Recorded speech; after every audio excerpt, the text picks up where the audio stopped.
Most people have passed through the public education system, and they can admit that there are many things that can be improved to tailor to their individual needs and success. Today I'm going to tell you about the 3 reasons that free periods in schools would benefit students. As I am currently in the public education system, I feel I'm fit to discuss why someone like me would benefit from free periods. As I continue my speech, I will tell you about the mental health benefits of free periods, how grades will be affected, and the implementation of lounge spaces. For starters, I'll talk about what I mean by free period. A free period would be a class period where the student isn't assigned a specific class to attend, but instead has a break in their schedule where they can reside in any area of the building. The student has free reign on what they do for a portion of the day, giving the student a bigger sense of individuality. Some issues with this might be attendance or safety, but students could check in with either the attendance office or a designated teacher, and schools could designate specific rooms as lounges that could only be accessed by student key cards or ID numbers. Free periods would also have mental health benefits and productivity benefits, which is a lot more important than most people think. Students usually don't realize how beneficial good mental health is to their academic success, but another major reason is the lack of free time allowed to students. Schools run on a tight prison-like schedule with little free time apart from passing periods and lunch. Part of this is because of the state's rules on education. Another reason is for schools to get proper funding. Schools that do have study halls usually cram those periods in where there's dead space in the day and not being very effective. My school actually has a study hall period, but it's only 34 minutes long, which isn't much time to start on any assignments. The study hall roster is signed by last name, so it's not very random like the rest of the day, and it also shows how study hall was a last-minute decision. Study hall is in the middle of the day and is only there to help with shortening the passing periods and having 2 lunches. Study halls aren't given much thought and are really just a way to keep students in classrooms. Athletics will sometimes have study halls, but they're only there on days where the coaches don't want to coach and aren't guaranteed. Study halls are also usually just another time for students to talk, and since all the students are bound to a classroom, they don't have an option but to be distracted by those conversations. The mental health benefits of free periods are better grades in classes. Students will be given more time to look at their grades and fix the mistakes they made. Students would have downtime in the day to look forward to and therefore wouldn't be stressed about school as much.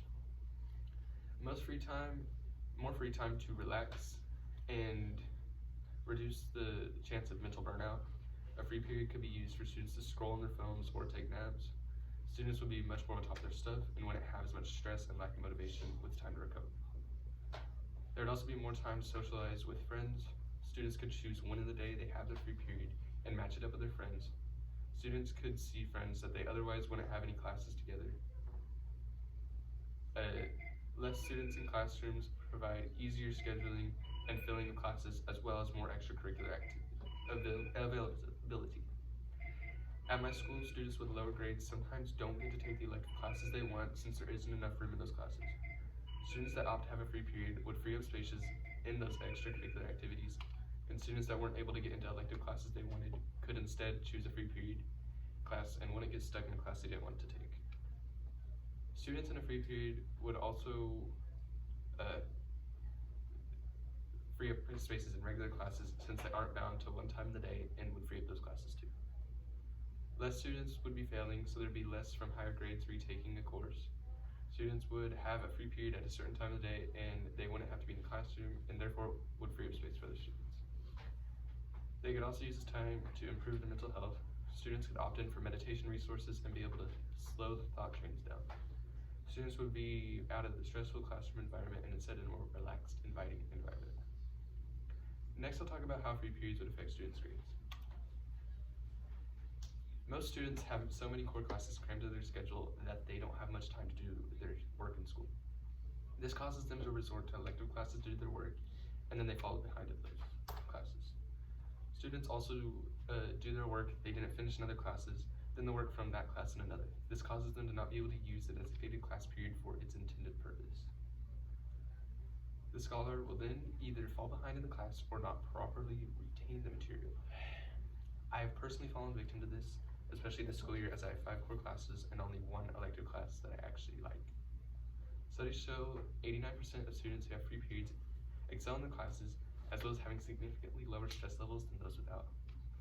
The students confirmed they contribute their success to the allowance of a zero period. The other 11% admitted that they used their free time foolishly and blamed themselves. Lastly, I'll talk about the improvement and implementation of lounge spaces that would be used during the free periods. Many schools have at least one lounge space of some sort, but these spaces are usually outdated and not available for the average student to use. These lounges are used for either the SPED population or staff members. These lounges are small and sparse and wouldn't be fit for mass use. To implement lounges, some schools would have to go serious renovations, while others may need to just put up some drywall. State funding or raising the tax rate could be a simpler solution to the availability of funds. Portables would be a budget-friendly way to have lounge spaces available. If the school is concerned with student stiffing, they can minimize this by keeping the lounges in the main building and relocating other classes to the portables. Schools with the lounges outside and portables could put fencing and camera systems up to discourage students from leaving.